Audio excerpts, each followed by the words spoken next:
Hi வணக்கம் உறவுகளே. இன்று திருமண நாள் பிறந்த நாள் காணும் அனைவருக்கும் என் அன்பான வாழ்த்துக்கள்ப்பா.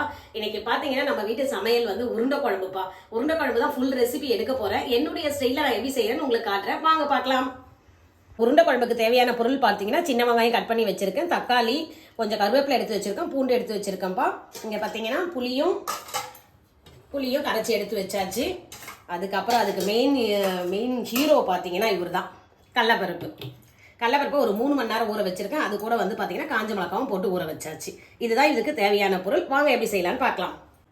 இப்போ அதுக்கு தேவையான பொருள் கடாய் பார்த்தீங்கன்னா பெரிய கடாய் எடுத்து வச்சாச்சு. கொஞ்சம் தாராளமாக செய்யறதுக்காக பெரிய பாத்திரம் எடுத்துக்கணும். ஸ்டவ் பார்த்து வச்சுக்கலாம்ப்பா. இப்போ கடாயில் இருக்க ஈரம் வந்து காயிட்டோம். அதுக்குள்ள கடாய் தொட்டு கும்பிட்டுக்கலாம். செய்கிற பொருள் நல்லா வரணும்ல, அதுக்கு தான். இப்போ கடாய் நல்லா காஞ்சிச்சு. இது பார்த்தீங்கன்னா இந்த உருண்டை குழம்பு செய்ய நல்லெண்ணெய் தான்ப்பா எடுத்திருக்கேன். இது ஊரில் ஆட்டி செக்கில் ஆட்டி கொடுத்து விட்டாங்க அம்மா வீட்டில். அந்த நல்லெண்ணெய் தான் இது. வாங்க தேவையான அளவு எண்ணெய் ஊற்றிக்கலாம். தினம்தோறும் நல்லெண்ணெய் மாதிரியா? ஆமாம், நல்லெண்ணெய் ரொம்ப உடம்புக்கு நல்லது, அதனால் அதிகம் சேர்த்துக்கலாம். எண்ணெய் ஊற்றியாச்சு தேவையான அளவு. எண்ணெய் காயிட்டோம். எண்ணெய் காஞ்சிருச்சு. இப்போ கடுகு உளுந்து போட்டுக்கலாம் தாளிக்கிறதுக்கு. பொய் சொல்லிச்சா இது? காஞ்சா மாதிரி இருந்து அதையே போய் சொல்லு, நீ தான் கரெக்டாக பார்த்து போடணும். இல்லடி, இது ரொம்ப சூடாக இருக்காம தான் தெரிஞ்சுது. சரி விடு, இப்பெல்லாம் நடக்கும் தான், அதெல்லாம் ஒன்றும் பிரச்சனை இல்லை. இதே இப்போ தான் பொரிய ஆரம்பிக்குது. இப்போ நல்லெண்ணெய்னால இப்படி தான் வரும் பார்த்தியா, நுரையா அப்படி வரும். அது பார்த்து யாரும் பயப்பட தேவையில்லை. அது பாய்சன்ட்டா என்னவோ ஆயிடுச்சோன்னு சொல்லிட்டு அதுக்காக. கடுகு பொரிஞ்சிச்சு. இப்போ வெந்தயம் போட்டுக்கலாம். வெந்தயம் கொஞ்சம் லைட்டாக ப்ரௌன் ஆன உடனே நம்ம பூண்டு போட்டுக்கலாம்.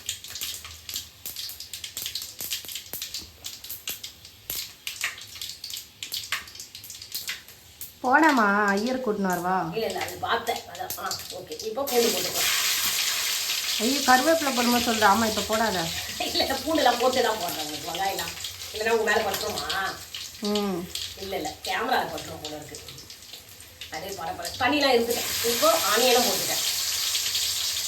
இது என்ன சின்ன வெங்காயமா? ஆமாம், சின்ன வெங்காயம். இப்போ சின்ன வெங்காயம் ரொம்பவே விலை கம்மியாக இருக்குது. இந்த நேரத்தில் வாங்கி வச்சு எல்லாத்துக்குமே சின்ன வெங்காயம் யூஸ் பண்ணால் ரொம்பவே நல்லாயிருக்கும். வாசனை வருது. ஆமாம், பெரிய வெங்காயத்தில் சின்ன வெங்காயத்தில் தான் நிறைய மருத்துவ குணம் இருக்கும். இப்போ இங்கே கருவேப்பிலை போட போகிறேன். பொரியலை பற்றியா தண்ணிலாம் ஃபீல்டு பண்ணிட்டேன். இப்போ எல்லாத்தையும் கறி விட்டுனா கோல்டன் ப்ரௌன் வரணும்.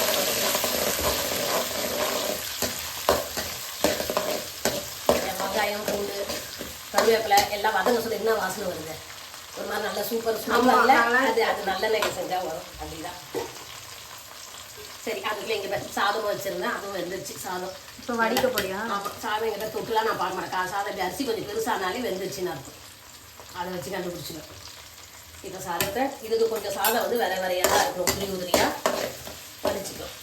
இது வதங்கும். இதை பார்த்தீங்கன்னா நம்ம போட்ட வெங்காயம், பூண்டு எல்லாம் பார்த்தீங்களா நல்லா கோல்டன் ப்ரௌன் வந்துருச்சு. இந்த நேரத்தில் நம்ம தக்காளி ஆட் பண்ணிக்கலாம்.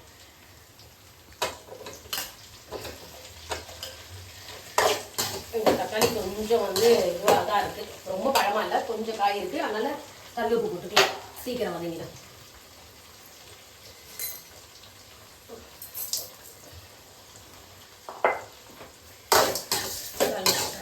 நல்ல தக்காளி வந்து நல்லா வதங்கின உடனே தான் மசாலா ஆட் பண்ணணும். அதுலேயே பார்த்தீங்கன்னா தக்காளி வதங்க சொல்றதையே நம்ம இதை பார்த்தீங்களா உருண்டைக்கு எடுத்து வச்ச கடலைப்பருப்பு ஊறி இருக்குது. இதை வந்து அரைச்சிக்கலாம். ஃபஸ்ட்டு பார்த்தீங்கன்னா இந்த காஞ்ச மிளகா போட்டுக்கணும். ஒரு 5 பல்லு பூண்டு போட்டுக்கலாம் வாசனைக்கு. கொஞ்சம் சோம்பும் போட்டுக்கணும் கூட, ஒரு ஸ்பூன் சோம்பு. இப்போ இதை ஃபஸ்ட்டு ஒரு சுற்றிட்டு அதுக்கப்புறம் கடலைப்பருப்பு போடலாம். மிக்ஸியில் போட்டு இப்போ இங்கே பார்த்தீங்களா இது ஒன்றும் பாதியமாக அரைஞ்சிருச்சு. இந்த நேரத்தில் கடலைப்பருப்பு போட்டுக்கலாம். இது வந்து வடைக்கு மாதிரி ரொம்பவே கொஞ்சம் தண்ணிலாம் இல்லாமல் இல்லை, கொஞ்சம் தலைனே அரைக்கணும். பக்குவம் அதுதான் உருண்டை குழம்புக்கு. குறைன்னு இருக்கணும். ஆனால் ரொம்பவே சில வடைக்கு சொல்ல பார்த்தீங்கன்னா நம்ம தண்ணி அவ்வளோ விட மாட்டோம். இது உருண்டை குழம்புக்கு வந்து கொஞ்சம் தண்ணி விடணும். இதை அரைச்சி காட்டுறேன். ஃபஸ்ட்டு ஒரு தடவை அரைச்சிட்டேன்ப்பா. இதை 2வது தடவை அரைக்க சொல்ல இது உப்பு போட்டுருக்க, தேவையான அளவு உப்பு போட்டு திரும்ப அரைச்சிக்கலாம். இப்போ பார்த்தீங்கன்னா உருண்டை குழம்புக்கு கடலப்பருப்பு சூப்பராக அரைச்சாச்சுப்பா எல்லாம் போட்டு இது பார்த்தீங்களா கொஞ்சம் தலைன்னு இருக்குது. இந்த மெத்தடில் அரைச்சிக்கணும். இது அப்படியே இருக்கட்டும். அதுக்குள்ளேயே பார்த்தீங்கன்னா நம்ம போட்ட தக்காளி எல்லாம் வதங்கிடுச்சு. இந்த பார்த்தீங்களா நல்லா தக்காளி மசிய வதங்கிடுச்சு. இப்போ இந்த நேரத்தில் மசாலா ஆட் பண்ணிக்கலாம். குழம்புக்கு 1 ஸ்பூன் மஞ்சள் போட்டுக்கலாம்.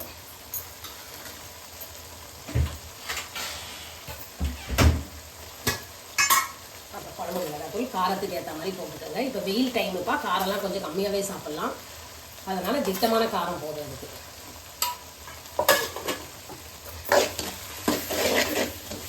இப்போ இந்த மசாலாவும் நல்லா எண்ணெயில் வதங்கட்டும். எண்ணெய் அப்படியே பிரிஞ்சு வரும். அந்த நேரத்தில் நம்ம புளி கரைச்சல் ஊற்றிக்கலாம். வதங்கட்டும். இப்போ பார்த்தீங்கன்னா உருண்டை குழம்பு போட சின்ன வெங்காயம் தான் உரிச்சு வச்சுருக்கேன். இதை கொஞ்சம் பொடியாக கட் பண்ணிக்கலாம். போட்ட மசாலாவில் எண்ணெயில் நல்லா வதங்கி எண்ணெய் பிரிஞ்சு வருது பார்த்தீங்களா? இந்த டைமில் நம்ம புளி கரைசல் ஊற்றிக்கலாம். நல்லா ஃபில்டர் பண்ணி எடுத்து வச்சுருக்கேன். அதை ஊற்றிக்கலாம். இப்போ நான் பார்த்தீங்கன்னா நீங்கள் நார்மலாக 2 பேருக்கு செய்கிறதா இருந்தால் ஒரு லெமன் சைஸ் புளி போதும். நான் பார்த்தீங்கன்னா 2 லெமன் சைஸ் புளி எடுத்துருக்கேன். ஏன்னா மதியம் லஞ்சுக்கும் யூஸ் பண்ணிக்கலாம், நைட்டு டிஃபனுக்கும் யூஸ் பண்ணிக்கலாம். சூப்பராக இருக்கும். புளி கரைச்சல் ஊற்றியாச்சுப்பா. இப்போ பார்த்தீங்கன்னா இந்த டைமில் நம்ம உப்பு காரம் எல்லாத்தையுமே கொஞ்சம் செக் பண்ணிக்கோங்க. வேணுன்றதை போட்டுக்கோங்க. இந்த குழம்பு வந்து பார்த்தீங்கன்னா கொஞ்சம் தண்ணியாக தான் இருக்கணும். தண்ணியாக இருந்து நல்லா கொதிச்ச பிறகு நம்ம உருண்டை போட சொல்ல அந்த குழம்பு வந்து ரொம்பவே திக்காகிடும். வைக்க சொல்லி திக்காக இருந்ததுன்னா அப்புறம் ரொம்பவே கட்டியாயிடும். அதுக்காக கொஞ்சம் தண்ணியாகவே இருக்கட்டும் அந்த குழம்பு. ஓகேங்க செஃப்.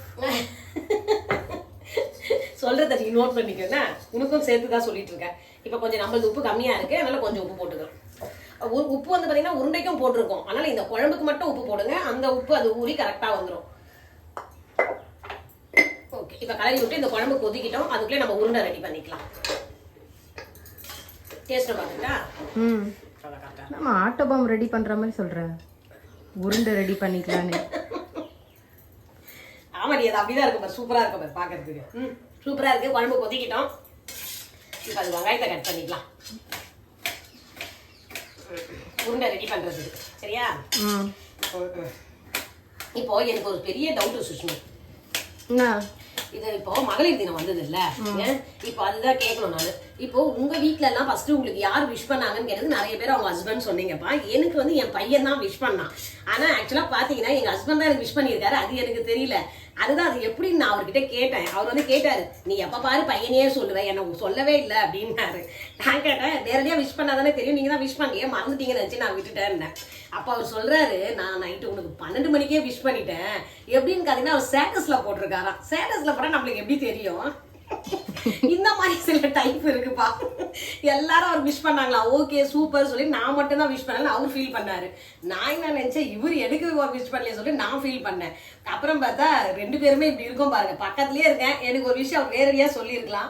ஸ்டேட்டஸ்ல எனக்கு போட்டிருக்காரா. உங்க வீட்டுல எல்லாரும் எப்படி விஷ் பண்ணாங்கன்னு சொல்லி எனக்கு கமெண்ட்ஸ்ல சொல்லுங்க. இதே மாதிரி நிறைய பேர் வாட்ஸ்அப்ல விஷ் பண்ணி இருப்பாங்க. அப்படி இருந்தாலும் நீங்க எனக்கு கமெண்ட்ஸ்ல சொல்லுங்க. பக்கத்துலயே இருந்துகிட்டா. ஆமா, பக்கத்துலயே இருந்துகிட்டு இந்த மாதிரி பண்ணியிருக்காரு. எனக்கே ஒரே சிரிப்பா தான் போச்சு. என்ன பண்றது, நான் தான் உனக்கு ஃபர்ஸ்ட் விஷ் பண்ணேன், நீ ஆனா உங்க பையனை தான் சொன்னேன் அப்படின்னு சொல்லிட்டு வந்து என்கிட்ட கேட்கிறாரு. அதை தெரிஞ்சாதானே சொல்றதுக்கு. உங்க வீட்டுல எல்லாரும் எப்படி விஷ் பண்ணாங்கன்னு சொல்லிட்டு கண்டிப்பா சொல்லுங்கப்பா. இந்த மாதிரி எங்க வீட்டுல நிறைய காமெடி நடக்கும். இப்படிதான் பண்ணுவாரு அவரு. இப்ப அப்படியே வடைக்கும் அரைஞ்சிட்டேன். உருண்டை வடை இல்லை, வடை ஞாபகமே வருது. இதை வடையும் போட்டுக்கலாம். சூப்பராக இருக்க டிஃபனுக்கு ஒரு வடை போட்டுக்கலாம். இதை நல்லா கொதிக்குது. இந்த குழம்பு கொதிக்குது. கொதிச்ச உடனே உருண்டையை உரிச்சு போட்டுக்க வேண்டியதுதான்.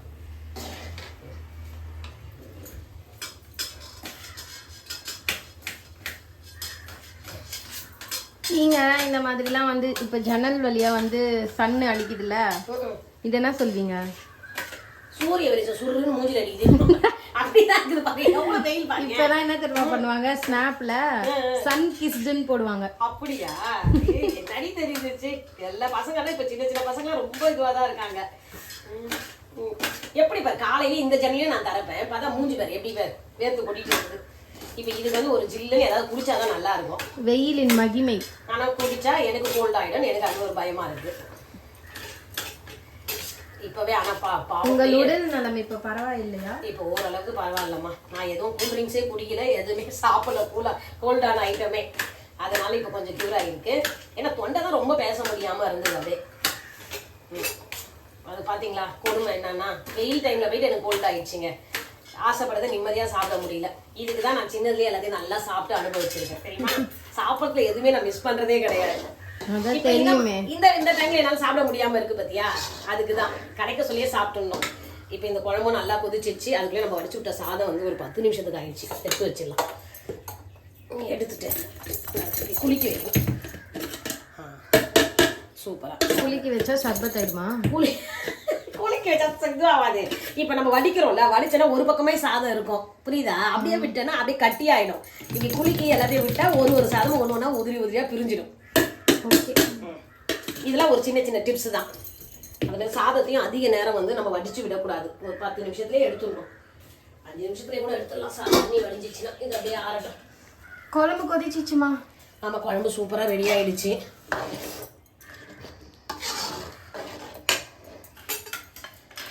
இப்போ பார்த்தீங்கன்னா குழம்பு நல்லா கொச்சிட்டே இருக்குப்பா. இப்போ உருண்டைக்கும் வெங்காயம் அரைஞ்சிட்டேன். இப்போ இது எல்லாத்தையும் மிக்ஸ் பண்ணி உருண்டை பொரிச்சு போட வேண்டியதுதான்.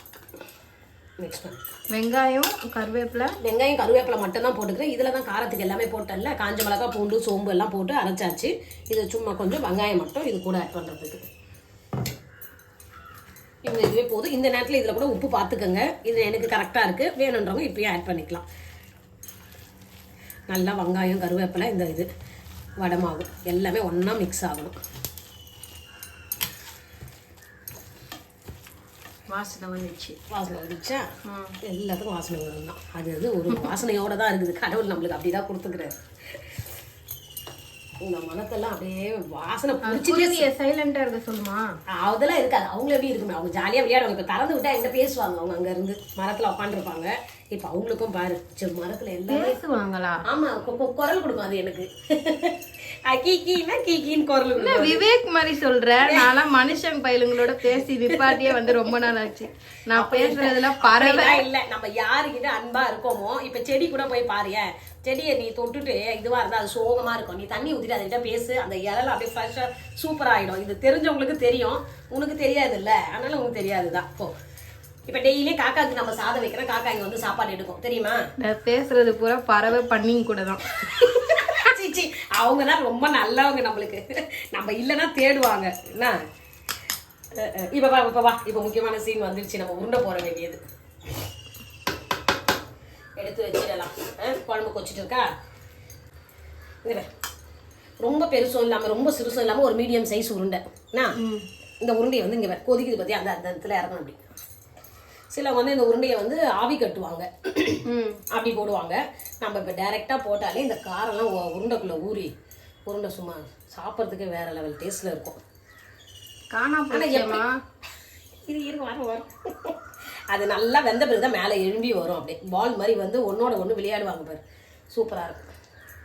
அப்படியே கடகடன்னு உருட்டி போடணும். அப்படி முடியாதவங்க வந்து டக்குன்னு உருட்டி வச்சு உருண்டை எடுத்து டக்கு டக்குன்னு போட்டுடலாம். எப்படி வேணாலும் செய்யலாம். நம்மளுக்கு தெரிஞ்ச மெத்தடு தான். ஈஸியாக பண்ணிக்க வேண்டியதான். அது வெளில நிக்குது. எது நிக்குது? உருண்டை மேல உருண்டை போட்டுக்கிறேன் பேசிட்டேன் உன்னால. போ, அது உள்ள போகும். உள்ள போயிடுப்பா. உள்ள போயிட்டு நல்லா வெந்து வரணும். அப்படி உள்ள போனால் நம்ம தான் குழம்பு எடுத்து கொஞ்சம் மேலே ஊற்றினா அது உள்ள போயிடும். இப்படி கொடுமை பண்றத? கொடுமெல்லாம் இல்லைடி, அதை வேக வைக்கிறேன். அப்புறம் அது பாதி வெந்தும் வேகாம தவிச்சிட்டு கிடக்கும். ஆனால் அவ்வளோ ஒரு சிம்பிள் தான் இது செய்யறதுக்கு. அவ்வளோ ஒரு டேஸ்ட்.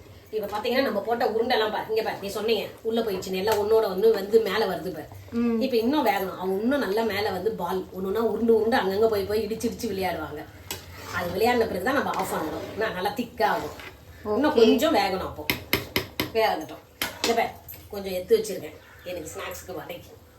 நீ மட்டும் அப்படிதான் இந்த மாதிரிலாம் இருப்பியோ. ஏய், சாப்பிட்றதாண்டி எது இருந்தாலும் நமக்கு திருப்தியாக அடைய மாட்டோம். சாப்பாடு ஓடி தான் இது போதும் அது போதும் திருப்தியாக சொல்கிற ஒரு விஷயம்.